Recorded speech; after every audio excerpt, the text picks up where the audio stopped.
Vers la fin du mois de septembre sortira l'iPhone 15. On va pas se mentir, on aura tous envie de l'acheter.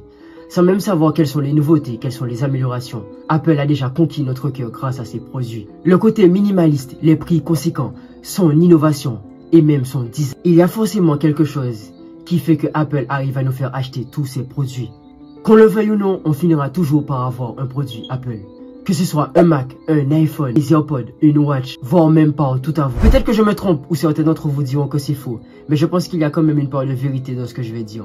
Au début, on n'a jamais été emballé à l'idée d'acheter un produit Apple, mais grâce au réseau ou à notre entourage qui s'est intéressé vers celui-ci, on s'est intéressé par la suite et finalement on a fini par avoir un produit Apple. Rassurez-vous, je sais qu'il y a des exceptions, mais la majeure partie des cas, ça a toujours été comme ça que ça fonctionne. L'entourage permet que l'avis que tu auras sur certaines choses changera au fur et à mesure. Apple, tout le monde a dit que c'est un produit de luxe. Tout le monde a dit qu'il n'en aura pas. Et finalement, c'est les téléphones les plus achetés. C'est l'une des marques les plus achetées en ce moment. On l'enrichit considérablement parce qu'on sait la valeur qu'elle a. Apple a une technique différente des autres, mais on peut pas nier le fait qu'elle fonctionne très bien. Maintenant, il y a une question qu'on peut se demander. Quelle est la technique d'Apple pour avoir réussi à être le numéro 1 de la tech?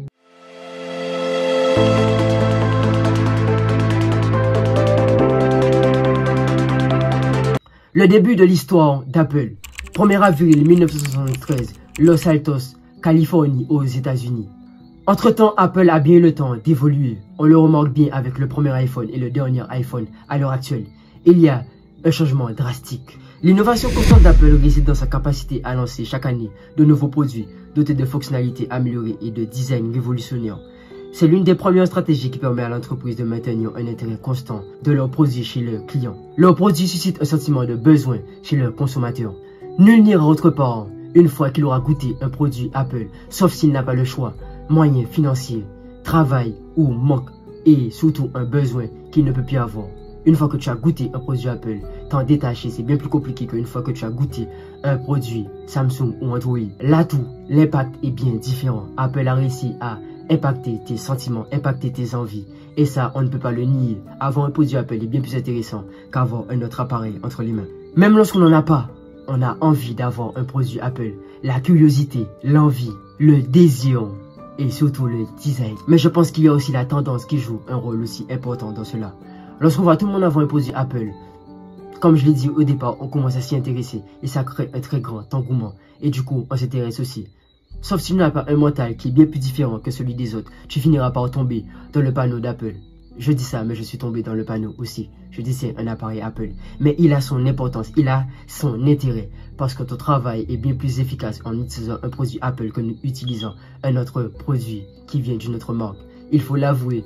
L'astuce et le fait que Apple prend son temps pour sortir de certains produits joue un rôle important dans la qualité du travail qu'on fait dans la vie de tous les jours. L'une des plus grandes réputations d'Apple est son design élégant et minimaliste. Il y a une grande importance esthétique au niveau de leurs produits, on le voit très bien. C'est grâce à ce design minimaliste que la marque a fini par créer son identité et a réussi à se démarquer des autres. La majeure partie des populations adorent et apprécient la qualité des produits que propose Apple. Ce qui rend l'utilisation de produits Apple si intéressant, c'est son écosystème. Apple a réussi à construire un écosystème complet autour de ses produits.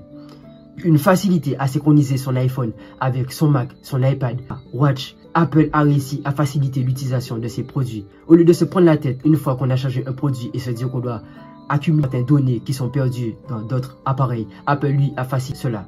Une fois que tu as réussi à tout garder sous ton iCloud, à tout enregistrer, une fois que tu changes d'appareil, tout est de nouveau dessus. Une facilité que d'autres marques, eux, n'ont pas compris et ne font pas à l'heure actuelle. La différence se joue sur ça. Ce qui crée une expérience fluide et intégrée. Apple rend le passage d'un appareil à un autre si facile que ça finit par inciter les consommateurs, c'est-à-dire nous, à rentrer dans son écosystème. À l'heure actuelle, personne n'aurait dépensé son argent dans un produit Apple sans son bon marketing. En lançant des campagnes publicitaires intrigantes, Apple crée un effet de buzz tout en gardant le mystère autour de ses nouveaux produits. L'utilisation des techniques de marketing émotionnel joue un rôle important dans sa quête de consommateur. Elle met l'accent sur l'expérience, sur les sentiments et sur l'aspiration liée à l'utilisation de leurs produits. Apple a tout compris dans le domaine du marketing pour nous faire acheter ses produits. Ce qui fait et fera toujours sa force, c'est que Apple a réussi à se mettre à la place du client. Il sait ce que le client aime, il sait ce que le client veut et surtout il répond à ce besoin. Prenons un exemple simple. Avant d'avoir un produit Apple, plus précisément un iPhone, on avait un Samsung. On l'utilisait parce qu'il y avait certaines capacités qu'on pouvait avoir, c'est-à-dire les applications, aller sur les réseaux, appeler, aller sur YouTube et faire bien d'autres. Mais Apple arrive et une fois qu'on l'utilise, on se rend compte que le design, le côté minimaliste, la qualité photo et bien d'autres sont beaucoup plus intéressantes que les utilisations qu'on avait sur notre appareil avant. Vous avez créé un produit et au bout d'un moment, à force de le vendre, il partira. Mais le fait que vos produits sont tellement bons et durent tellement longtemps, au bout d'un moment, vous n'aurez plus de marge de progression et personne ne va l'acheter car il dure longtemps. iPhone lui a réduit cela. À force d'avoir un produit Apple, le fait que l'utilisation est tellement agréable, on a envie d'en garder. Et on se plaint parce que la capacité et la batterie ne tiennent pas longtemps. Vous ne pensez pas que c'est fait exprès? Apple n'est pas bête. Il a réussi à manipuler nos émotions. Il peut facilement manipuler aussi nos sensations. La marque met l'accent sur l'expérience utilisateur. Elle s'assure que leurs produits sont simples d'utilisation, intuitifs et agréables. Je pense qu'on peut répondre à cette question. C'est réussi. Apple a réussi à faciliter l'utilisation de ses produits. Leur interface sont fluide, une navigation simple et rapide avec une transparence sur les services Apple. Voici ce qui crée une satisfaction et une fidélité chez le client. Je vous ai donné pas mal d'éléments sur le fait que Apple nous pousse à acheter tous ces produits. Mais j'ai quand même posé la question à pas mal de personnes que je connais. Et voici leur réponse. Franchement, les avantages des iPhones, c'est vraiment la qualité photo. C'est la base vraiment. Et ensuite, il y a des avantages que le Samsung a et que l'iPhone n'a pas. Comme la durée de vie ou même la durée de batterie. Tu vois, là, le Samsung, je le trouve plus performant en fait. Et après, sinon, dans l'iPhone, il est plus rapide, genre, il est plus fluide. Genre, quand tu vas demander un truc, ça va aller plus vite. Alors que Samsung, ça va tendance à bugger. C'est plus lent. Donc bon, je pense vraiment que c'est ça les avantages et les inconvénients.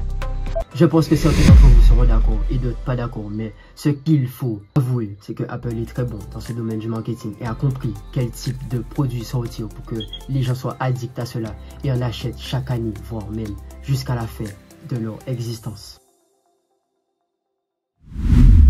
Le design, le côté minimaliste, son innovation constante au niveau de ses produits, un écosystème complet et un marketing digne de ses produits. Avec tous ces éléments, je pense qu'on a tout ce qu'il faut pour répondre à notre question. Apple a réussi à être le numéro 1 de la tech grâce à la qualité incroyable de ses produits, son design vu nulle part ailleurs et son côté minimaliste. Grâce à cela, la marque a brièvement réussi à se démarquer sur le marché, ce qui crée, et je pense que vous l'avez constaté, un très grand engouement dans le monde entier. Tout le monde a envie de s'arracher les produits Apple. Limite à l'heure actuelle, on ne regarde même plus le prix, on achète sans même voir qu'on fait une dépense qui est considérablement forte sur notre salaire. Je ne vous dis pas d'acheter un produit Apple, mais je pense que vous en aurez un tôt ou tard. C'est peut-être même déjà le cas. Merci d'être arrivé jusqu'ici, c'était Stanjo. À la prochaine.